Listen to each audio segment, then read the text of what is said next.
নমস্কার বন্ধুরা, মন্টিস কিচেনে আপনাদের স্বাগত। আজকে একটি অত্যন্ত পুরনো রান্না নিয়ে চলে এসেছি। প্রায় সবার ঘরেই হয়ে থাকে খারকোল পাতা বাটা।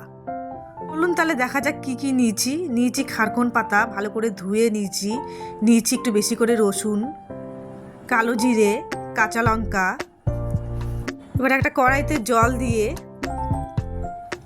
একটু গরম হয়ে আসলে দিয়ে দেবো স্বাদ মতো নুন আর খারকোল পাতা দিয়ে 2 থেকে 3 মিনিট সেদ্ধ করে নেব। ব্যাস সেদ্ধ হয়ে গেছে দেখুন। এবার এটাকে ঢেলে নেব।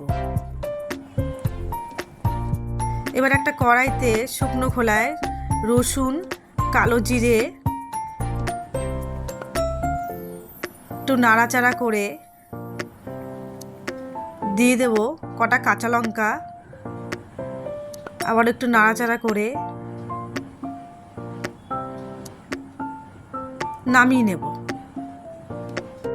এবার একটু শিলের মধ্যে ভালো করে বেটে নেব।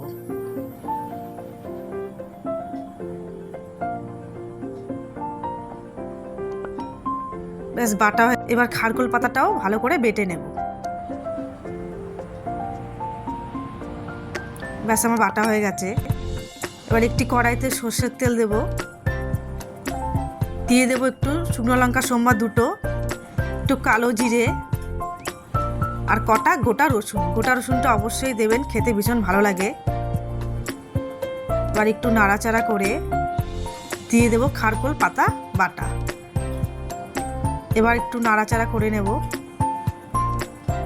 এবার দিয়ে দেবো স্বাদ মতো নুন আর একটু চিনি। আপনারা যারা চিনি ছাগে পছন্দ করেন না তারা দেবেন না, আমি একটু সামান্য দিলাম। এবার একটু শুকনো শুকনো করে ভাজা ভাজা করে নেব। ব্যাস আমার হয়ে গেছে খারকোল পাতার রেসিপি। এবার গরম গরম ভাতের সাথে খারকোল পাতা বাটা, কাঁচা সর্ষের তেল আর পাতিলেবুর রস খেয়ে দেখুন, ভীষণ স্বাদ, আর কিছুই লাগবে না।